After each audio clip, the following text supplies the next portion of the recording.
Page 8, Hark, the Herald Angels Sing. 4/4 time. We have a 1 sharp in the key signature, so it's either in G major or E minor. Let's take a look at it. Let's look at the last measure. You're ending on the last note, the last chord is here. It's a G major chord, so I'm guessing it's probably in G major. Talk about the hands one at a time. Start with the right hand. You watch this fingering. There's no 5-finger position. You're just whatever. So you here and then reach up for the 3rd finger on the G. Don't forget the F sharp. And then for the next G, you bring the thumb under. We just changed positions. Here. Lift up between the phrase. The end of the line, it's the end of a phrase, lift up and move down. And do all that again. Now, 3rd measure of the 2nd line here, 2/5. That takes a little practice. Now you're in position for the rest of the line. And then at the end of the line, it's the end of a phrase, and lift up, and you can reach up an octave if you want to feel that distance, or just move. If you reach up, you can collapse after you do. See, if I'm not looking at the keyboard, I have to feel my way around. So what I'm doing is I'm reaching up to feel that octave, and then when I lift up, then I can play it. But if you look down, you can just move. Lift up between each of the phrase. Now reach up with a little finger. It's between. You can move too because there's a phrase there. End of a phrase. Move down. 1 and 2 and 3 and 4. The last line again. Go up, back up, and then go back down. That's the right hand. So work it out slowly so you can get it. Now, if the notes are causing you a problem and moving around, then forget the rhythm. Just try and get the notes. Just get each note. Just play them all fairly even. Don't worry about phrasing or anything. Just concentrate on notes and fingers. And then once you got that, then you can go back and add the rhythm. And eventually the phrasing. You can take this one step at a time.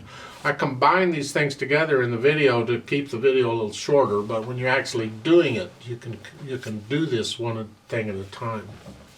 Now, talk about left hand here. Starting here with 5 and 3, puts you in this position. To start, here, and then here. There's a rest there in the 2nd measure. Make sure you're quiet. And then here. And then the 4 chord, and then here 5/7 chord, and 2nd line, 2nd measure. You have a C sharp here, and a rest. And during the rest, you can move down. And here, you can go ahead and lift up with the right hand here if you want, and move up. And then there's a rest. Make sure you get the rest because during the rest you need to move back down. They say 3rd finger's fine. And then again. And again. And for the 4th line, now you're only going up to C. Now I tend to, because there's no phrasing marked in the left hand, I tend to play the left hand legato. The phrasing is in the right hand, so I tend to just play the phrasing in the right hand. So it's like at the end of the 3rd line, I'm here. I would connect that to the C, and also these D's that we were doing. I would connect all that together in the left hand. You can separate it if you want. It's a personal thing. G sharp, and then back to the chords. 5/7 chord, 1 chord. Last line, thumb on the C, and then here. So work it out one hand at a time, and then put the hands together. Slowly, it's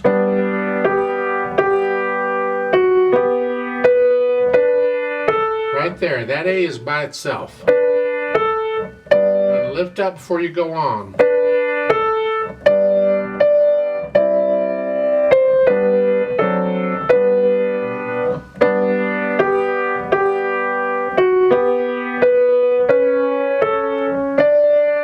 See, this is where I'm talking about phrasing for right hand only.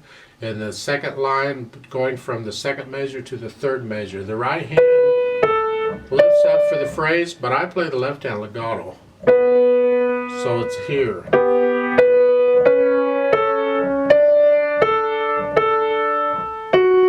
Now, let's try and be somewhat accurate here.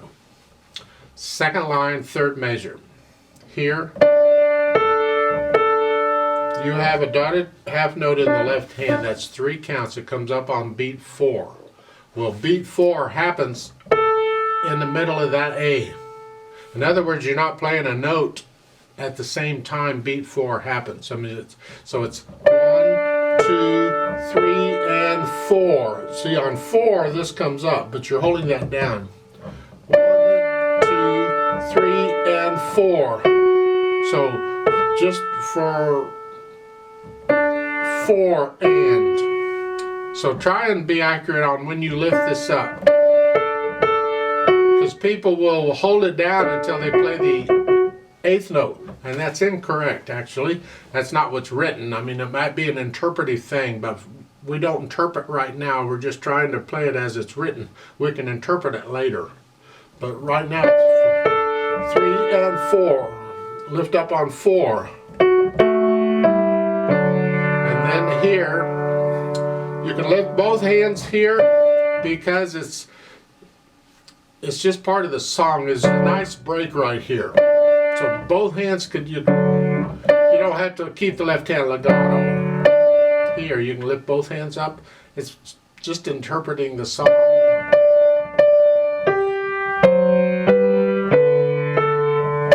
But here, I play the left hand legato here.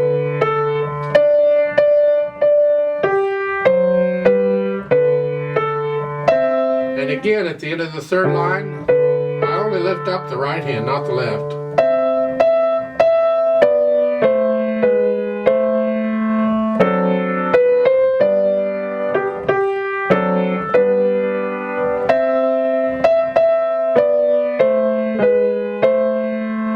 Hopefully you get sort of an idea what I'm talking about. Ultimately, it's going to have to be up to you. This is an arrangement.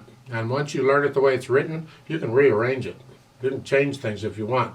But I'm encouraging you, before you change anything, you be able to play it exactly the way it's written first.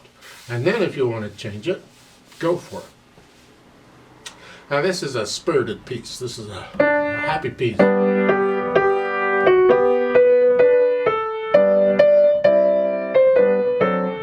Make sure you play the melody louder than anything else, and that's the right hand. So play the right hand louder than the left. Keep the left hand soft, pretty much.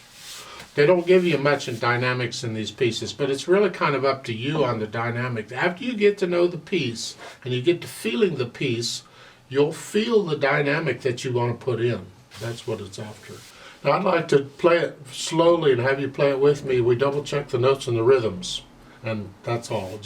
And you can speed it up and put in dynamics on your own later on. So I'm going to give us 4 counts. So we're starting out here,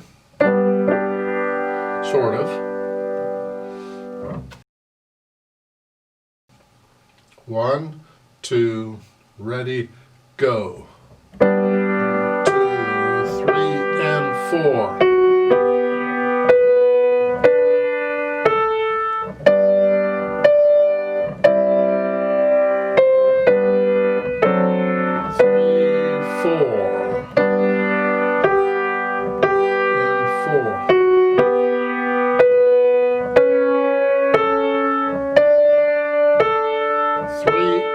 4.